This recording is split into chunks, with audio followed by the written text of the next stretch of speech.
বিবেক বুদ্ধি আগে ভক্তরে তোর আদব কায়দা বিবেক বুদ্ধি সূক্ষ্ম ভক্তি অনুরাগে ভাব যাই না নেওয়াগে গুরু ভাব যাই না নেওয়াগে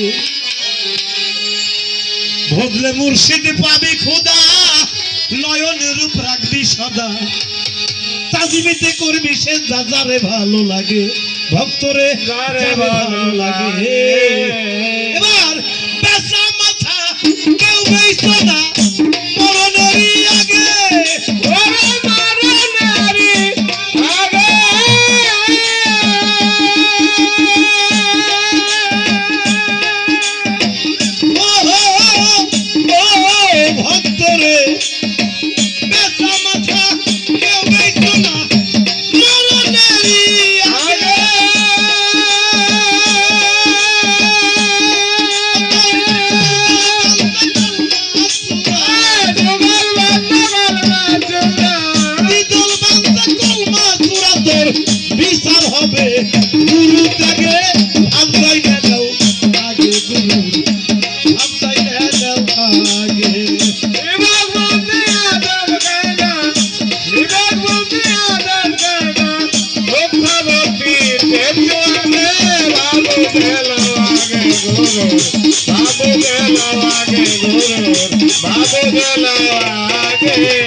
তরিকার জগৎ একটা নিয়ম আছে যদি পীর আমার এলাকায় আমার বাড়ি আসে নাকি তো আর এক গুরু ভাইয়ের বাড়ি আসছে যদি সে ভক্ত হয়ে থাকে ওই পীরের সাথে দেখা করে বাড়িতে এসে তার ঘুম তার শোয়াটাও জায়েজ না হ্যাঁ কমপক্ষে ওই পীরের সাথে দেখা কইরে তারপরে তার বাড়ি আসা জায়েজ আছে তো জায়েজ নাই তাই কবি গানের মধ্যে বলছে কি বলছে গেলে পীরে ভক্তের বাড়ি ওদিন মিলন হইলে স্বামী স্ত্রী তোমার শুকাইবে দেহু তরি ধরবে নানান রোগে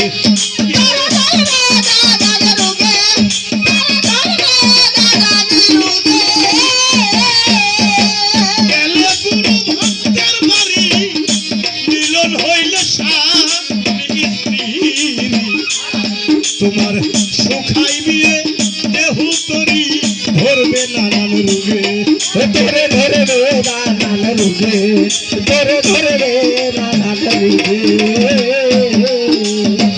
কেউ কখনো ঘুম যায় না পীর যদি রয় জেগে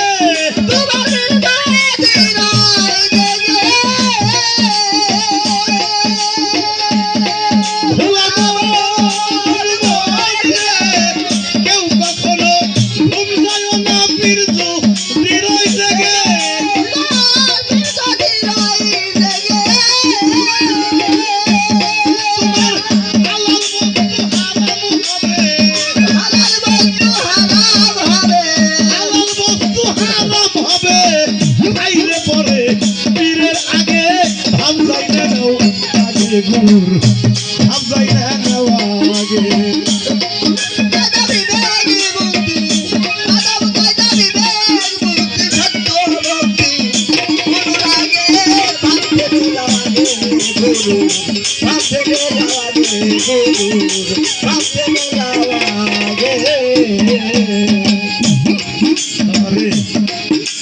পীরের দরবারে যায় যদি ভক্ত বর্তমান ভক্তের কথাটা একটু অন্যরকম কিন্তু আগের জামানায় একটা ভক্ত যায় গুরুর চোখের দিকে তাকাই থাকছে কোন সময় আমার দয়াল একটু বসার জন্য বলে বা একটা আমাকে একটা অর্ডার দিল একটা হুকুমের আশায় যায় থাকতো ভক্ত পীর যদি কোনো ভক্তের হুকুম দিয়ে থাকে সেই হুকুম পালন করা ভক্তের জন্য খরচ হ্যাঁ কাজেই আমার উস্তাদ রশি সরকার বলছে বর্তমান যুগের পীরে ভক্তেরা করে কি পীরের বাড়িতে গরু জবকেরা খিচুড়ি রাখতে উরুস করে সারা বছরের মধ্যে পীরের বাড়ি যায় না ওই উরুসের দিন ছেলেবেলে 3-4 জন বানাইছে ছেলেবেলে নিয়ে যায় পীরের বাড়ি ওই গরুর মাংস দেখাইয়ে পীর যে খাটের মধ্যে শুয়ে থাকে না, ছেলে সন্তান ওই খাটের মধ্যে শুয়ে যায়। সেদিন একটা সুযোগ এখন পাইছে। ছোট ছোট পোলা পান ওইগুলা পায়খানা প্রসাব করে দেয়, পীর সাহেব যাইছে একটু শুই বসে জায়গাটা নাই নাই। বর্তমান জামানার ভক্তগুলো এই কাজগুলো করে, একদিন সুযোগ পাইছে। একদিন সুযোগ পাইছে, কিন্তু আগের জামানায় হয় নাই। পীরের প্রতি ওই রকম মহব্বত থাকা দরকার। কোন রকম? হ্যাঁ, তোরে দারে ভালো লাগে, তোরে দারে ভালো লাগে।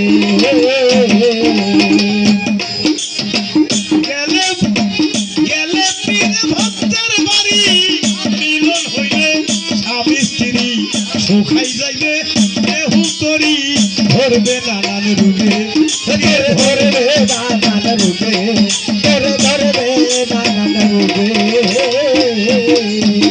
কেউ কখনো ঘুম যায় না, পীর যদি রয় জাগে,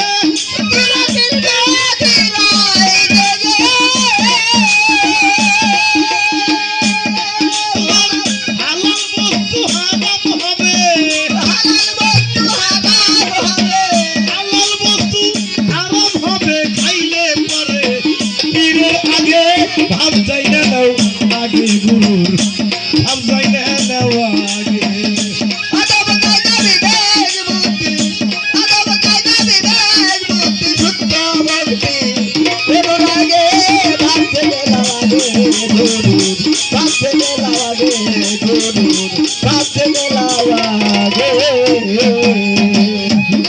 গুরুর চোখি সারাই বুঝে নিও, নিধন গুরুর অতি প্রিয়, যাওয়ার আগে সইপা দিও যখন যাহা লাগে।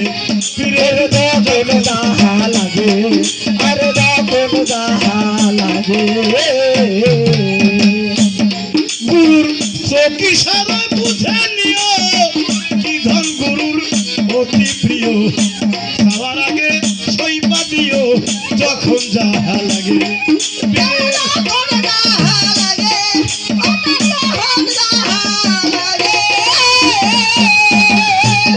তবে সুশীল বলে আল্লাহ পাওয়ার ইচ্ছা যদি জাগে,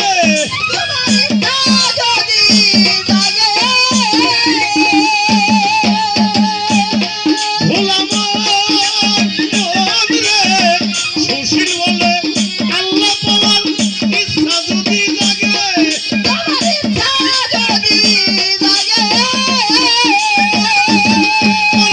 সব খাইতে যান প্রিয় বস্তু,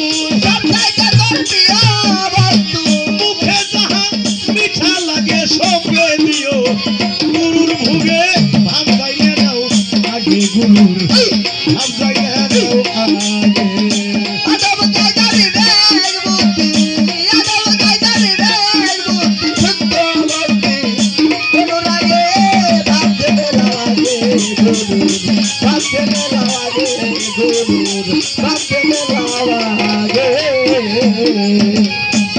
মুর্শিদ বালকরা এই দুইজনে কোন মুকামে থাকে, কোন কোন মুকামে? হ্যাঁ, কোন মুকামে গুরুর আর কোন মুকাম শিষ্যর? শিষ্যর কি কোনো মুকাম আছে? শিষ্য হলো সেবাদাসী।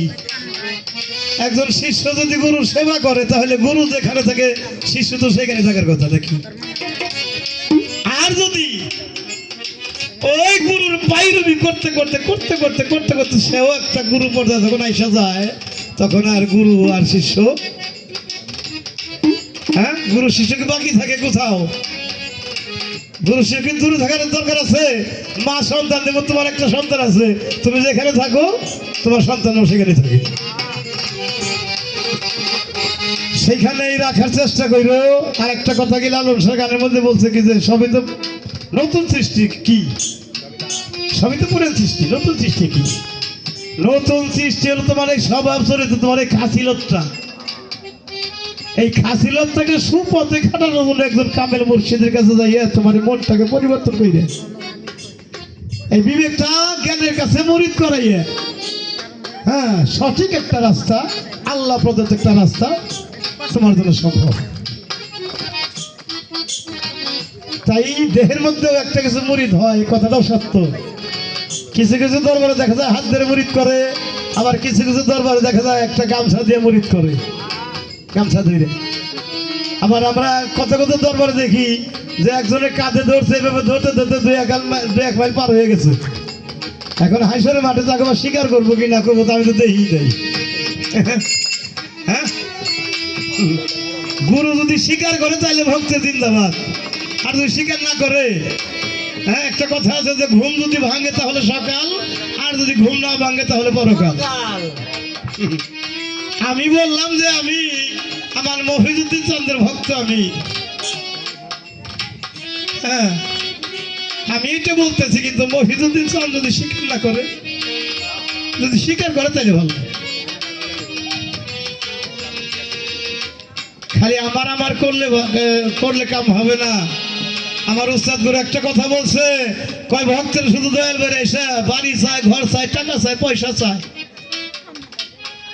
কিন্তু আমি দেখি যে আমি খুঁজি যে আমাকে দয়াল কি জিনিসটা দেয় নাই, উনি দেয় নাই কি, সেই জিনিসটা আমি খুঁজি। কাজে নতুন সৃষ্টি তোমার এই খাসিলতটাকে আগে পরিপূর্ণ করো। তোমার এই বিবেকটাকে জ্ঞানের কাছে মুরিদ করে, জ্ঞান যে ব্যক্তি জ্ঞানী সেই হলো গুরু। গুরু হলো জ্ঞানের অধিকারী। তাই কথা বলেছে লালন, আমার নবী হলেন জ্ঞানের শহর, আলী হলো তার প্রবেশদ্বার। তাই তোমার এই বিবেকটারে, তোমার এই মনটারে ওই জ্ঞানের কাছে মুরিদ করাইয়া সঠিক পথে পরিচালনা করো, তাহলেই সম্ভব।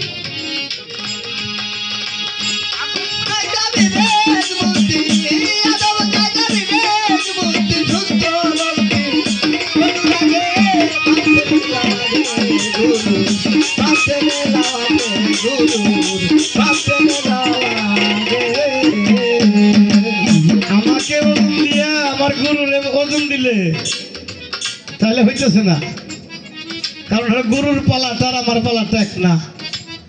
গুরু আর আমি কিন্তু এক না, গুরু হলো জাত আর ভক্ত হলো সেফাত। ওই জাতের কাছ থেকে লাইন আই না, তুমি নিজে একটা করণ কইরা দেখো তো তুমি জাতের সাথে মিশা যাইতে পারো কিনা। যদি মিশতে পারো তাহলে তোমার জীবন ধন্য। এখান থেকে আরো একটা গান রাখার চেষ্টা করি।